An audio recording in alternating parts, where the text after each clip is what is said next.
Hi everybody and welcome to this week's edition of Straight Talk with Bren O'Brien and Tim Rowe from The Straight, brought to you by Darley and Inglis. Today we are joined by interim ATC CEO Steve McMahon for a special interview. The McGrath review is set to be released in Queensland. What does a race club look like when it's not actually running races? And what can Australia learn from Great Britain? In Breeding and Bloodstock, Trilogy gets a Group 1 reward. Australian buyers involved at Tatts. The breeders call for politics to be put second in the patent debate. And in wagering, is the Tote on the way back? And the virtue or otherwise of same race / same game multis. First of all, Tim, thanks for joining us. And a rarity for Straight Talk. We're just going to go straight to our feature interview today. Interim Chief Executive Officer of the Australian Turf Club, Steve McMahon, joins us to chat over what is a very interesting time in both the history and the future of the ATC. Steve, thanks for talking to us. Happy to be here. I mean, it's been a dramatic couple of years at the ATC, fair to say that. Talk us through more recently, I guess, what the current situation is with a show cause notice from Racing New South Wales. Obviously, there was a key meeting last week. I think it's been a pretty quiet year, really, in racing in general terms for us. A pretty quiet time. But no, look, in all seriousness, our board met with Racing New South Wales just over a week ago. We've submitted our show cause response. We're confident that we're sound financially and our governance is sound. So we've made those representations. They've come back asking for more information, which we will be providing. And we're hopeful that we can work through this before Christmas, ideally, but we'll see how we go. What was the tone of that meeting like, Steve? There's a lot of outside noise, I guess, but around the table, what was it like? Yeah, look, I mean, obviously all confidential, so we can't go into too much detail, but it was actually pretty good. There was a free-flowing discussion between ourselves and Racing New South Wales and their board members. So no, it was pretty happy with that. It went pretty well in that regard. You've obviously got a key insight into the financial strength or otherwise the ATC, Steve. You've been there a long time. You sort of know how it works. Obviously, you're in the interim CEO role now. How confident are you that the fundamentals are there for the club to rebound from, I guess, this difficult period and sort of shoot forward? Yeah, look, no, I'm very confident that we can. I mean, look, if you looked at it, if we were a ASX listed company, would we be in receivership? The answer is no. We can pay our bills and we've got a strong asset base. Would our share price be low? Probably. But there's certainly room for improvement there. I think for the ATC, back with the old AJC days, even the STC days, if you really have a look at those books, all of those models were under pressure. They were all struggling. Both sides had levels of debt, and a lot of that goes missing from the history of all that. So it's always been an issue. When you've got 4 large race courses to maintain and the impact on training, we want to make sure that we've got the best tracks and all of those surfaces, the stables. The maintenance bill is massive. And yes, you do get revenue through wagering, but as you know, the wagering model is changing. TAB returns are going down, more reliance on other forms of gambling. Plus there's taxes and there's also further regulation from governments. And so there's an issue with all of that. So yes, we need to adapt to the future. You can't just keep doing the things that you've done in the past and expect for everything to be rosy. So that's why we need to look at alternative revenue sources that don't just rely on wagering, while still not ignoring wagering, because it is far and away our biggest component. So look, no, I am confident. We've got some great properties. We've got some great assets that we can leverage that don't impact on actual racing. A lot of surplus land that we can work through. And that's part of the strategy. But we've also got things like we've got approval now from the state government for festivals and concerts that are off the track, using our spectator facilities and the Theatre of the Horse and the wing stand at Randwick, for example. And we can also do that already at Rosehill. So there's a lot of opportunity. And I feel that sometimes in the past, a lot of our assets that we don't use for racing go unused most of the time. Steve, you've worked in racing and race clubs for administration for a long time. Yeah. How much of this story is just about the ATC specifically and race clubs more generally across the state and Australasia, really, of the challenges facing race clubs and moving forward? And you sort of touched on it there just a bit just then. Yeah, I mean, you've lost racing in Macau and Singapore and places like that. So there is certainly pressure. Look, I started back in business banking and that was boring. So then I ended up working in government for a chief of staff for the racing minister. So I got to see that side of the argument where we had race clubs and participant groups coming all the time, talking about their needs for funding. Then I became CEO of the Trainers Association, so learnt from that side and the struggles that trainers have running that business for 5 years, and then ended up at the ATC, so nearly here 10 years now. So I've been able to see all sides of the fence, I suppose, from that perspective. And look, you just need to adapt. The people who adapt and the people who innovate are the ones who succeed and survive. If we just keep doing what we've done for years and years go by, and the romanticism of all of that, it might sound good, it might look good on a tweet late at night, but in reality, we need to change the way we do things. Yeah, and it is an interesting one. I guess you look at the specific opportunities of the ATC, but if you look around Australia, you've got obviously the VRC's had some challenges in Yeah. Melbourne, but are looking to address that. Yeah, we've got Yeah. the MRC who have built alternative business models, I suppose. We've got a story up the straight this morning about Moonee Valley and what they're doing without racing there. You've got the Brisbane Racing Yeah. Club and their developments there and what's going on. I mean, those opportunities, I mean, how do you see them, Steve? What are the sort of key 2 to 3 things that sort of sit there and go, all right, these are the things we need to act on in order to make sure that the ATC can build and thrive over the next sort of 10 years? Obviously, there's the funding model discussion, but it's also with our own devices, we need to make our assets work for us in a sustainable way into the future. Now, that sounds like a motherhood statement, but let me put some real life to it. If we to develop the Camellia project, which is kind of like Rosehill 2.0, it's just the car parks and the surplus land there, and similarly at Canterbury on the surplus land, and even any of our racecourses for that matter, but these are the ones that are live, that we need to turn those. You can't just flog them off for money and then put in the bank. I mean, you can live off the interest, but you need to make them work. So, for example, at Camellia, the idea's always been to pick up the bowling club, move it across the road into a multi-use development where you've got potentially a hotel, a mixed use. You can view the race course. It becomes a 365-day experience for the community out there. That brings you ongoing revenue. So, yes, you might sell some parts of it to pay off debts and to, infrastructure, much needed stable infrastructure and the like that we have. But you also need to have an ongoing revenue stream because you can only sell the farm once, and once it's gone, it's gone. So you need that revenue stream moving forward. So they're some of the things that we're looking at right now. So it's 6 months, 2 years since the Rosehill proposal was first certainly went public.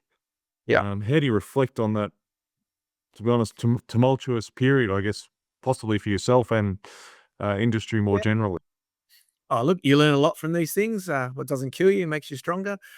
Look, if we could you'd do it differently, obviously. I think the way it started, if you could, the benefit of hindsight, the way it's communicated, the way it's delivered, you definitely do it differently. I don't think there's any doubt about that.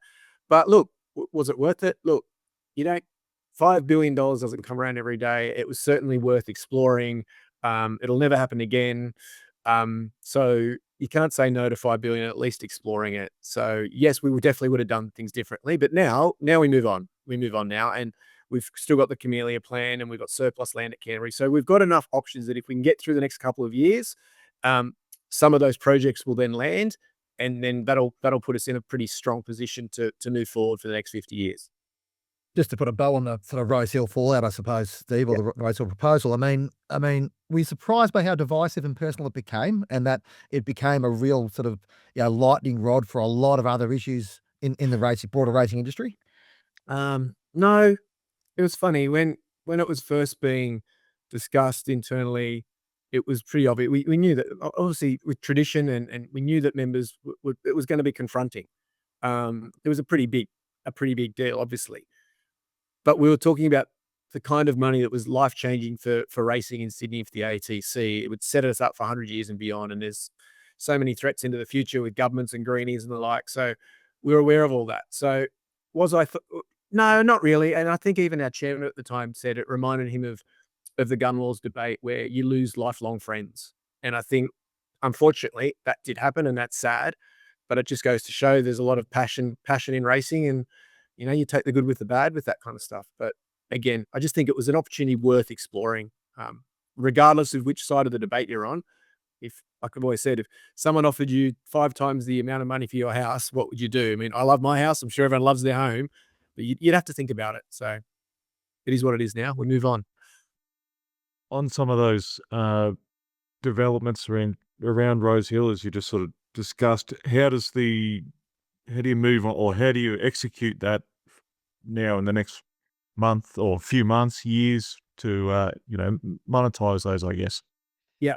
So with the Camellia plan, so there was an old Camellia plan pre-Rosehill that the former government had done. We felt that was inadequate. It wasn't actually. So the calls from the opposition to just dust it off and bring it back are false.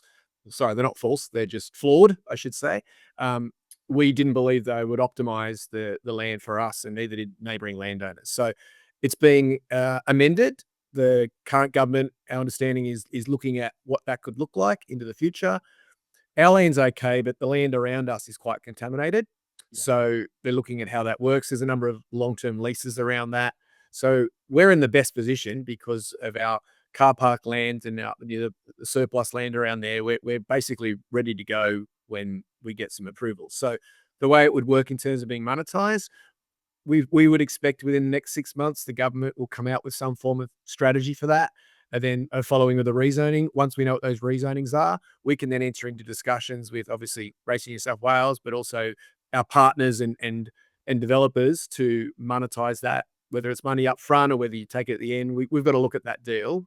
But I'd say within the next 12 months, we're in a position to actually have those discussions. So like I said before, we're looking at it's like a 2-year bridge, 2 to 3 year bridge we need to get through where we're at, which I'm confident we will. And then that's when it really starts to see the pot of gold at the end of the rainbow.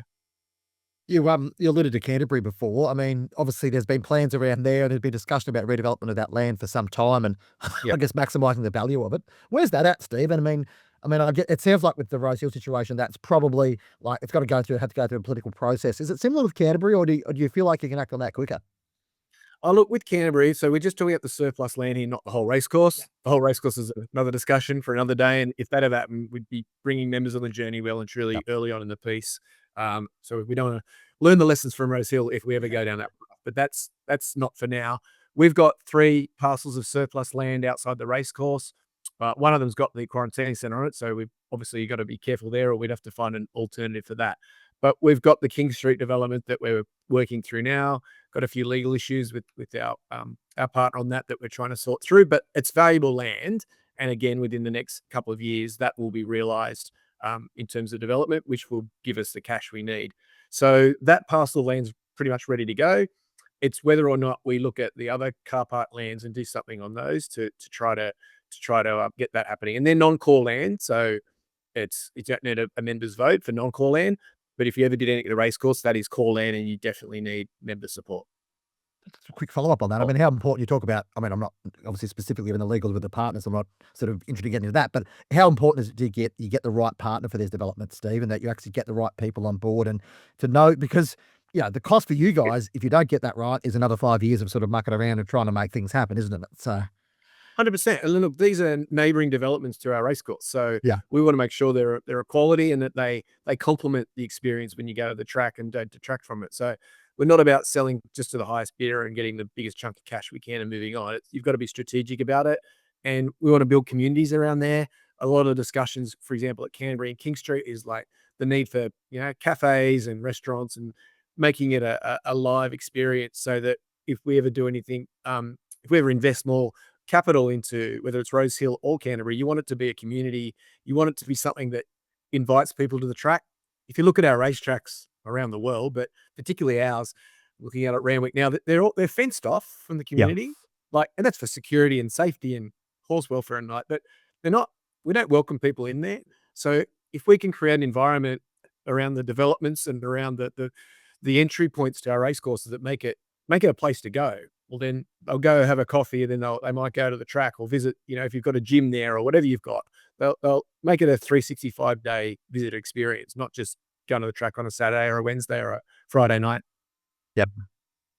Under the Rosehill sale proposal, Warwick Farm was slated for a major infrastructure upgrade. I guess was probably going to be one of the biggest winners, and that track's, to my knowledge, there's been projects suggested for a number of years. Where's that? And I guess in a part of a bigger picture, ATC infrastructure projects particularly for training, which is such an important part of Sydney. Yeah. I love Warwick Farm. It's the closest one to my house. It's a good part of the world. I was out there earlier this week talking to the trainers and that as well. And look, the reality is we don't have the money to do what we were proposing to do as part of the Rosehill sale. The development there is limited because of the flooding, so you can't really do a residential type development there. So that's why it was going to cost so much, because you could build the stables there, but you'd have to spend a lot on engineering and the like to make it happen. So we've just fixed the jockey rooms out there.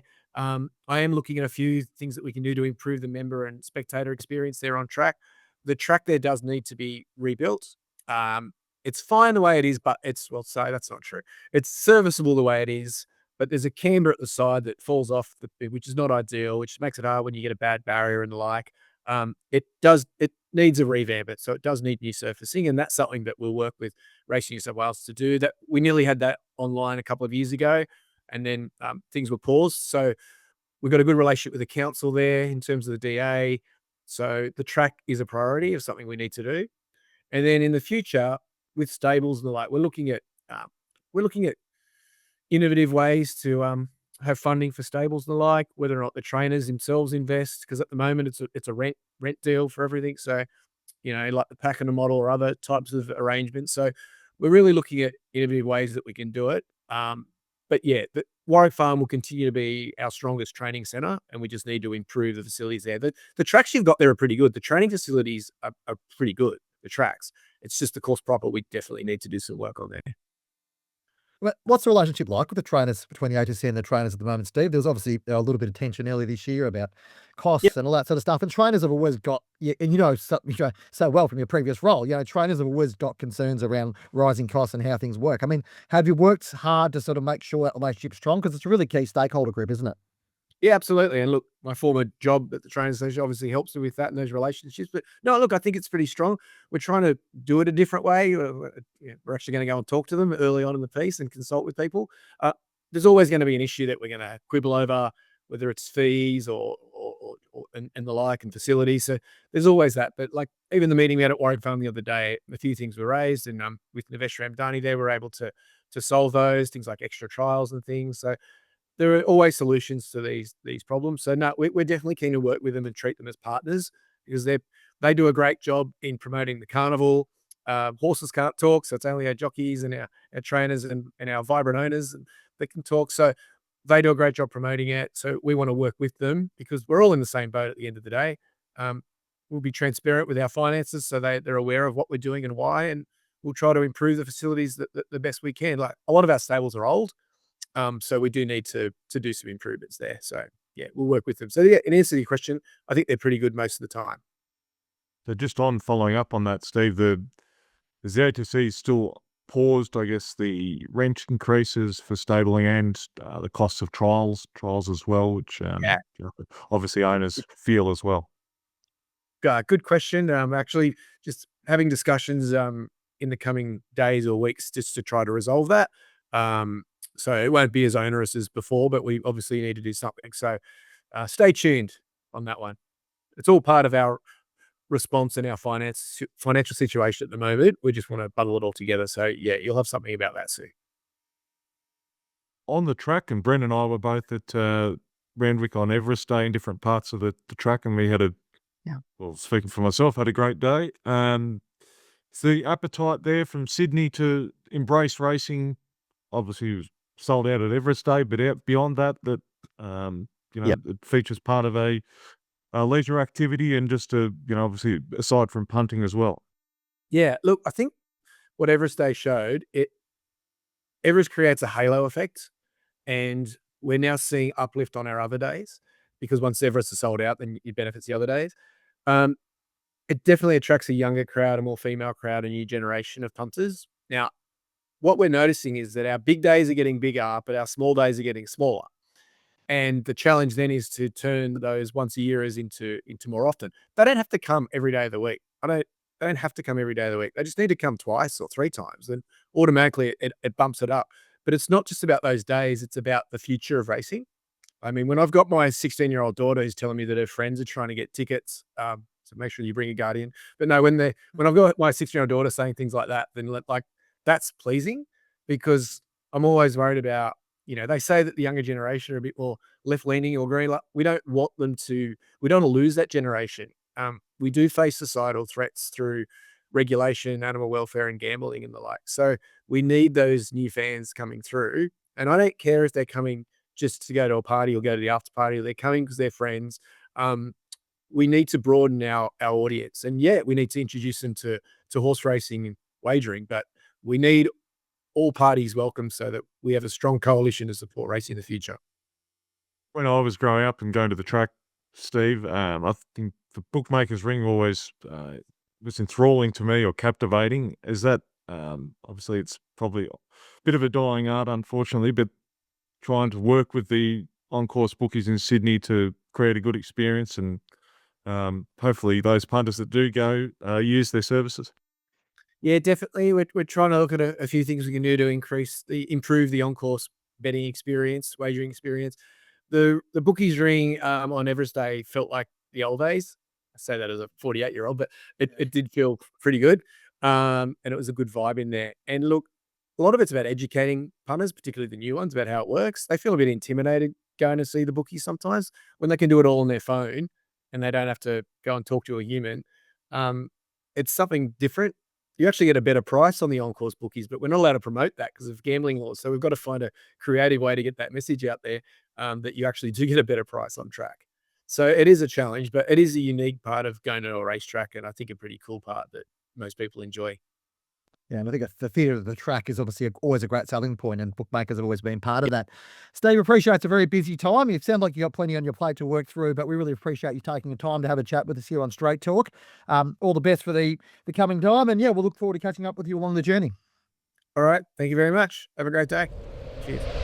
The following segment is brought to you by Darley. It's been another big spring for the Darley Stallions, with their progeny delivering right across the carnival. In total, 38 stakes races were won, everything from those sharp early 2-year-olds through the major Group 1s. And while the Godolphin racing team certainly played their part, it was the client-bred horses who really filled the sheet. They accounted for 26 of those 38 stakes wins. 4 Darley Stallions produced Group 1 winners this spring, spanning the whole range from 1,200 metres to 2,500 metres. Street Boss, Too Darn Hot, Harry Angel and Gayath all had multiple stakes winners across the carnival. Too Darn Hot's pre-Christmas 2-year-olds were flying again, taking out both the Jim Crack and the Darley Maribon on plate. And Bivouac notched his first Group 1 winner, Baywapt, who broke the track record in the Golden Roads with a rating of 108. Bred well, buy well, win well. Darley. Rightio, Tim. McGrath review is set to be released in Queensland on Saturday. Long-awaited McGrath review, well, I guess it's fair to say long-awaited, was due to be released, I think, October 13, and it'll get released in early December. The Queensland racing industry has been waiting on this one for a while. There's obviously been a degree of, I'd say trepidation, but certainly anticipation about what this may look like, particularly around the funding model. So I think there'll be more to come out of this over the next few days. There's suggestion that the government may not revise the point of consumption tax. One of the initial proposals was rumoured to be that they were going to reduce it from 20 to 15%.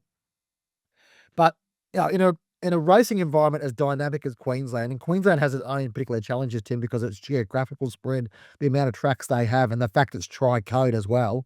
The future, I guess, operational capacity and strategic capacity of racing Queensland will probably be defined by what we hear on Saturday from Tim Mander at Doomben.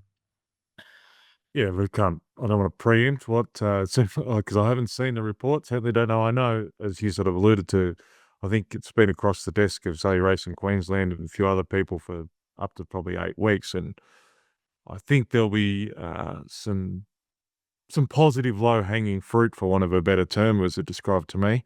But it's the bigger picture issues, I guess, around POC and the funding and the sustainability of, let's talk thoroughbreds, the number of tracks in Queensland and the country tracks, which, I'm an advocate for, as I've said multiple times, advocate for country racing and the importance of those once-a-year meetings, but the financial sustainability of all those, and trying to, it's a fine balance for the regulators and PRAs to get that right.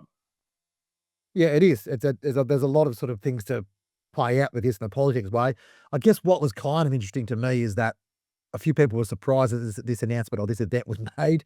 Was I guess planned on Saturday morning. There's a couple of things I guess there. I don't know How you managed to book a room out at Doonbin at 9 o'clock on a Saturday morning without it getting around that something might be going on, but that's probably a separate discussion.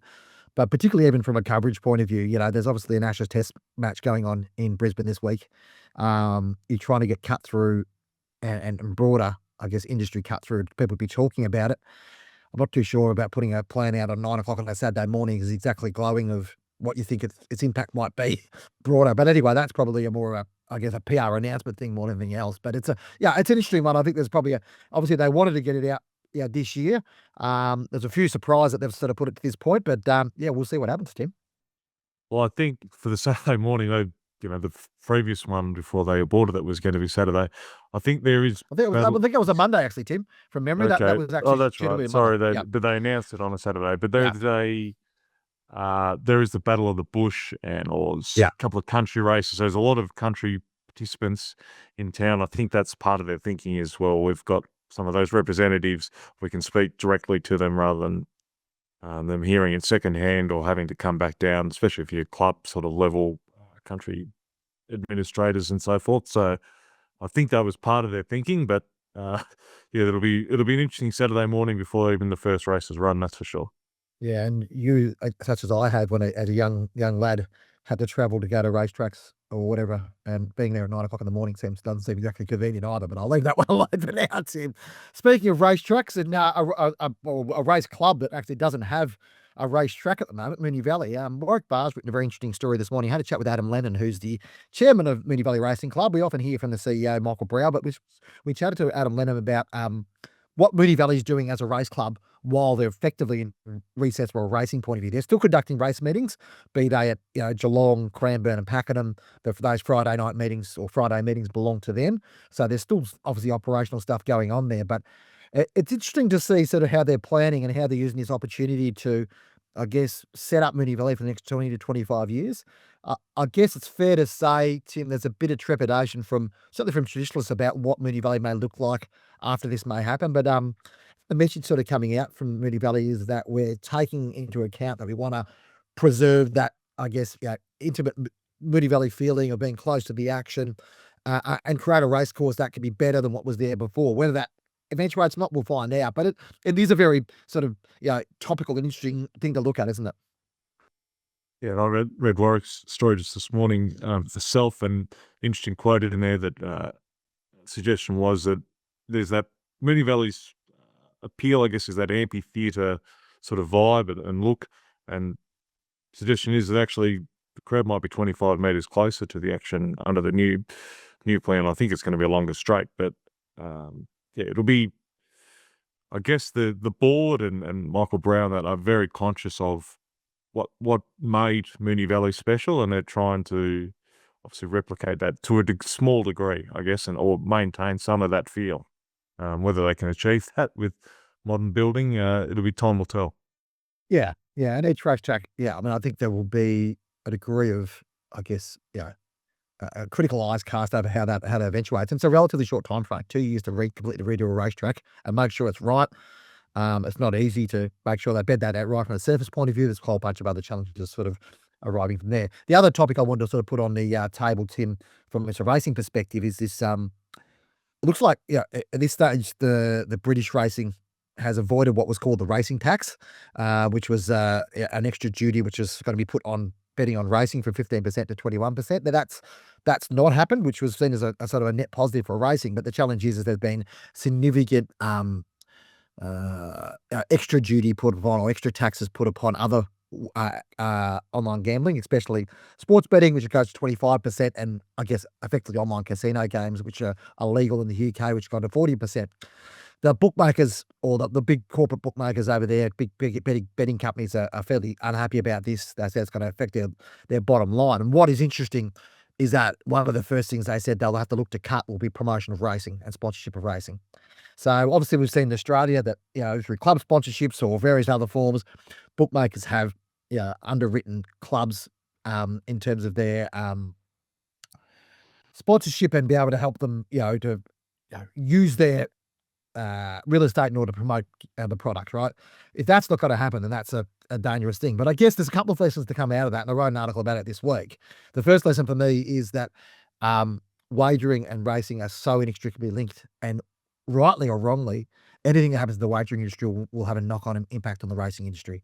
Even if it's nothing to do with wagering, with racing betting. There was an article published elsewhere this week that said, every money that, we've got to fight sports betting. Like, it's a ridiculously naive view to have a view to sit there and say, sports betting's the evil and we've got to stop people betting on sports. For me, this is my opinion, but I've studied this a lot. Sports betting is a necessary, really important aspect of the broader wagering ecosystem in Australia. So that's the first part. The second part is, and I pose this question, it's a little bit different in the UK than Australia in terms of regulation, but say the Australian federal government comes out tomorrow and says, we're going to impose another 15% duty on gambling tax in Australia because we believe with, whatever reason, whatever else. How would the Australian racing industry react to that? Now, we've seen it, the Australian racing industry is not united on a lot of things, Tim. There's a lot of aspects where there's some challenges. There is some united voice, but even when there's some of this gambling stuff was discussed a few years ago in the what became the You Win Some, You Lose More report, the inquiry that preceded that, racing wasn't publicly at those hearings. They put submission in, but AFL was there, NRL was there, other sports were there in order to preserve their thing. But racing is 100% or 95% dependent on wagering revenue, and it wasn't there. So I think if we look at that and say, if there was an existential threat to racing in Australia from a political point of view or from a regulatory point of view, how would racing respond? I think it's a fair question to ask given the situation we find ourselves in. The following segment is brought to you by Inglis. The catalogue for the 2026 Inglis Classic Yearling Sale has been released with 798 lots set to go under the hammer at Riverside Stables in Sydney from February 8th to February 10th. Yearlings by 113 size make up the book, including leading stallions Extreme Choice, Stitzel, I'm Invincible, Zoostar, Too Darn Hot, Wooten Bassett, Written Tycoon and Street Boss, as well as a deep roster of emerging names. 74 vendors will present yearlings, the vast majority eligible for stake-based incentive schemes like Bob's, Vobus Silver, Cutis, Racing Rewards SA or West Speed bonuses. The Classic Sale has produced 24 Group 1 winners since 2018, including recent top-level performers of Pride of Jenny, Sepples, Private Harry and Skybird. Hong Kong Star Voyage Bubble is another notable graduate. Go to english.com.au to check out the catalogue.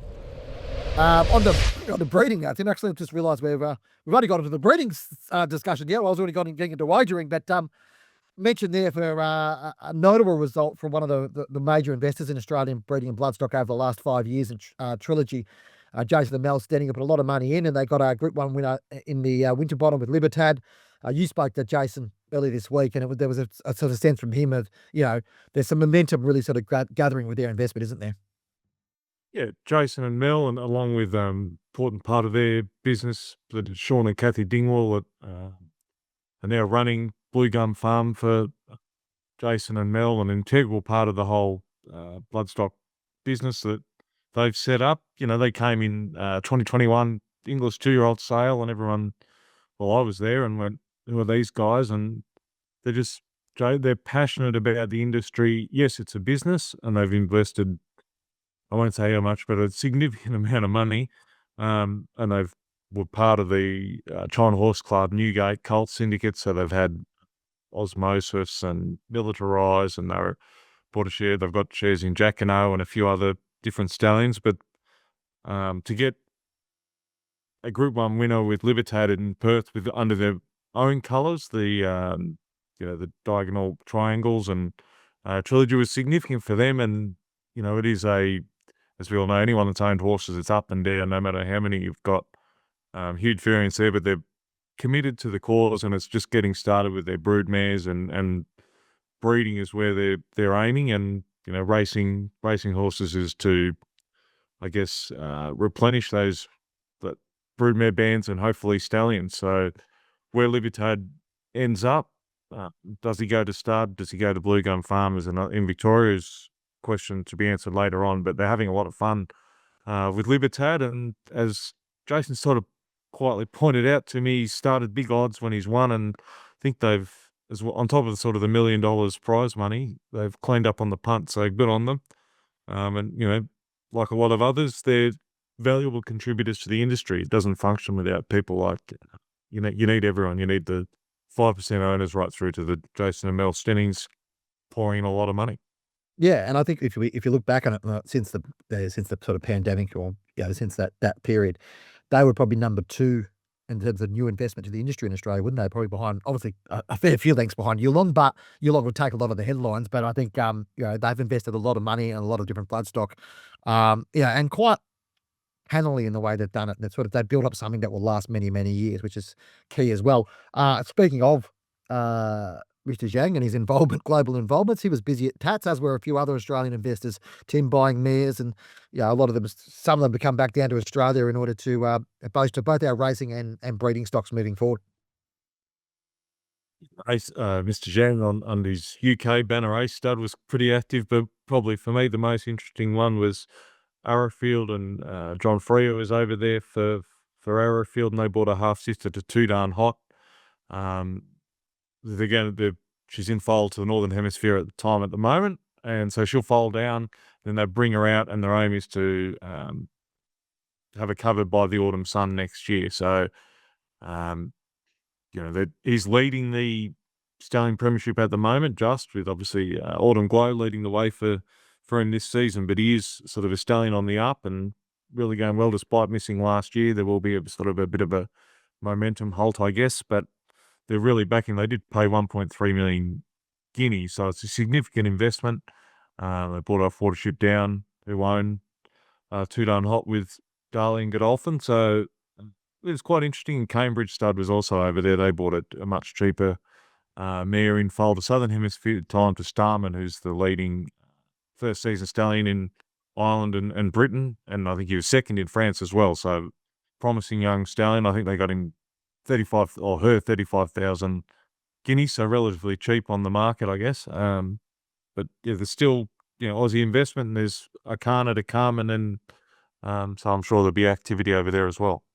Yeah, it's an interesting one, isn't it? I think that would be close to probably certainly I would think the biggest investment Arrowfield have made on a single mare since the Arcadia Queen, probably since they invested in it, like they bought her. So it's a significant investment.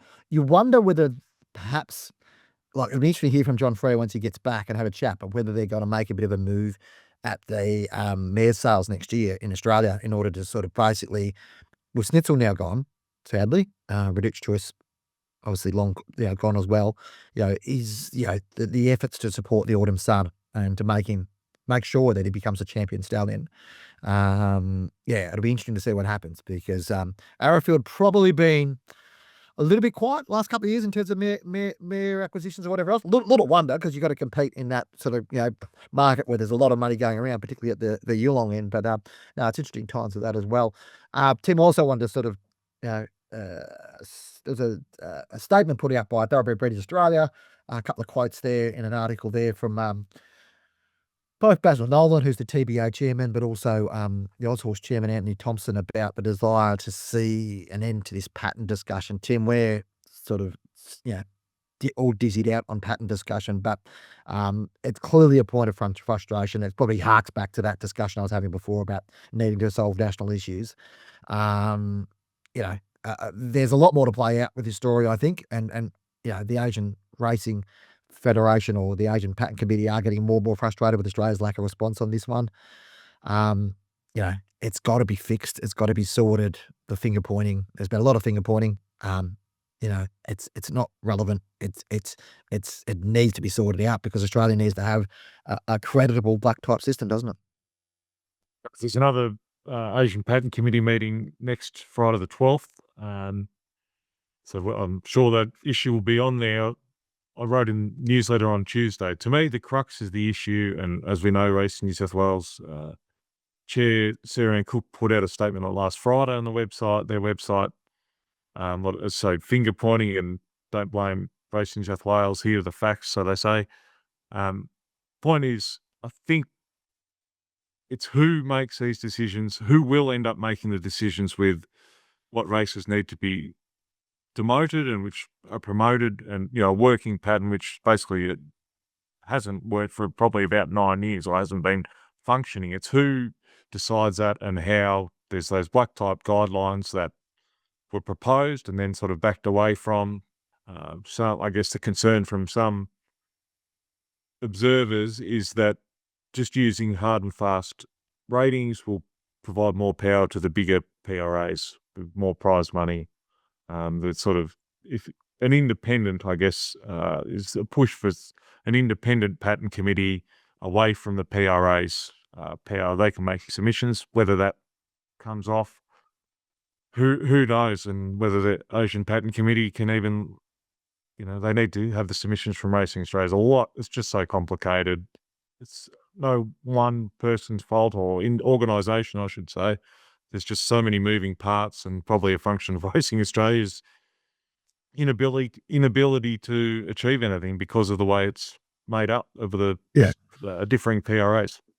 It points to the broader national dysfunction of Australian racing, the way it's structured from an administrative point of view. Except it's not an organisational capability. It's the capability the organisations being given, not the capability the organisations have. And I guess that's the point. And it becomes a political football. And we've seen that. Like there's the stuff that came out last week. We've seen that. We acknowledge what Racing New South Wales have put out last week. A lot of the things that they put out, and most of the things they put out there, are indisputable by fact. But I think there's a bit more going on there as well. And yeah, I think it's an issue we could talk a lot about and find ourselves involved in a fight which doesn't actually achieve an end. I think most people are keen to see an end. I think the breeders are probably the ones who are most nervous about this. There is an argument to say that, mum and dad punters don't really give a toss about whether it's a Group 3, a Group 2, or a Group 1, but it is an important engagement tool for people to understand what makes a race an important race. And, it hasn't been functioning as it should be in the last 7 or 8 years in terms of downgrading races and all those types of things. And that's an indisputable fact. It needs to be better and needs to be sorted out. There's also things around competition law and whatever else, but it feels like, Tim, we're going around in circles on this, and it may require or may end up being an international slap in the face that brings people back to the table to sort this out. But we'll see what happens. On to wagering now. Article today about the Tote, the national Tote, the ambition of Gillon McLachlan, the CEO of Tabcorp. He sort of wants to achieve this uniting of the 3 pools by end of next year, end of this financial year, so June 2026. Interested to see if he can get there, that for a start. But why are they doing this? I've written an article on the Straight. You have a look at it, basically talking about if you look at the pattern of the decline of the Tote, that decline is slowing down. So Victoria is the only state that provides detailed parimutuel information, Tim, so in terms of data. So it's the only one you can sort of rely upon in terms of that. It has been 16% of the market, the turnover market, for the past 3 years. Now, I think from 2019, it was like 27%. So it's slumped enormously over COVID, which I understand because you've got retailers associated with that. Then sort of 18%, and then now it's sort of on that 16% line. It shows that perhaps, Gill's faith in the Tote is not ill-founded. And also, the reality is 16% of the market is still 16% of the market, and Tab own 100% of that with the exception of WA. So if Tab can get upside in that, it makes sense for them to actually, build that market back up, or try to do it. At least stop the decline of the Tote and see the value of it. And it fits into their retail first strategy. There's a vibe around Tab at the moment about how they're trying to do things. Whether that's sustainable or not, we'll see. But I think going back to some of the stuff we talked about already in the podcast, Tim, about uniting national. The words united and national are not 2 things you associated with Australia at the moment. If Gill can achieve this, and don't forget, this is a guy that used to run the AFL, where state by state and club by club politics was a significant part of his job, managing those stakeholders. If he's able to pull together on this and get everybody to agree that it's worthwhile doing, well, it is a symbolic value to them, and it does create a halo around Tab and points back to that, Tab being the uniter or whatever else. Now, whether you agree with that or not, it's a good selling point for them, and it'd be a huge achievement if he was able to do it. Tim, the final thing I want to talk about is same race and same game multis. There's an article from Waterhouse VC on the Straight this week, which is taken from their November edition. I need to subscribe to the Waterhouse VC newsletter. It's a really interesting insight into global wagering trends if you want to know about those things. The growth of same race and same game multis. How do you say, Tim? I mean, there's a generational thing. Think about, let's probably separate same race and same game, because I think same game multis have an application to a generation, probably, to be honest, beneath us. They could really engage with that from a point of view, and they've been an enormous opportunity for wagering companies to really leverage a high margin product. Yeah, and they are high margin. Certainly the same game multis, to my knowledge, are very high margin, highly profitable. fair bit of variance there. If you talk to some of the corporates over, especially the football finals, they had some big losses there. But it does seem to engage a lot of punters. And then on the race punting, I guess you could, if you're smart about it, you should be doing it yourself and shopping around for prices and for your own same race multis, I guess. But most people only have money in one account or two accounts, so they just makes it easier for that. And I guess corporates are very good at finding out what punters want or how they'll bet, and that same race multi seems to be working. So, I can't see it going anywhere anytime soon. It'll be, important for the younger punters particularly. Yeah, and it probably goes back to the discussion we had about the tote before. The exotics are a key appeal of the tote market, but if same race multis start to sort of take a section of that market, it does change the game a little bit.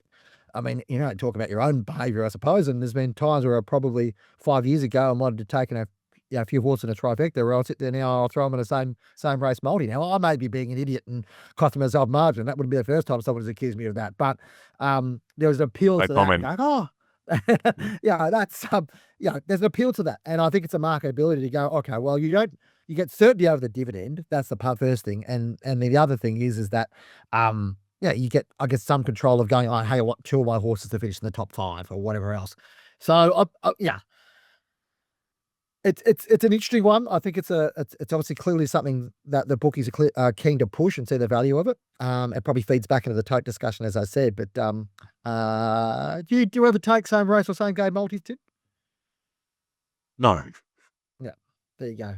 I think a 25-year-old Tim would do that? Well, I think it's a good way of. We talk about the sports punters, and you brought it up earlier. It's a good way of hopefully bringing them across to punting on racing. I'm familiar with my same game multi. I'll have the same race multi, but it's just a stepping stone, and then hopefully they become more engaged about whether they use that, Sky Tipster or whatever, or just happen to be watching Brad Davison on Sky One at the moment, or start hopefully engaging with their own form, and that engagement that which is exciting about racing is doing the form yourself and trying to work it out and find a winner.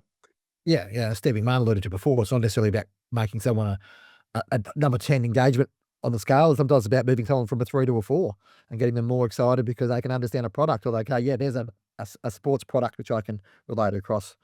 Thanks for joining us on Straight Talk, brought to you by Darley and Inglis, our fabulous sponsors. Don't forget to give us a rating wherever you're listening to us, and be sure to subscribe. And don't forget to check out the Straight membership. $199 per year, $19 per month. Well worth your price of entry to access all our articles across the site, including our exclusive insights, news and analysis. Send us an email at editor@straight.com.au if you've got anything you wanted us to chat about in the podcast, and we'll catch you again next week.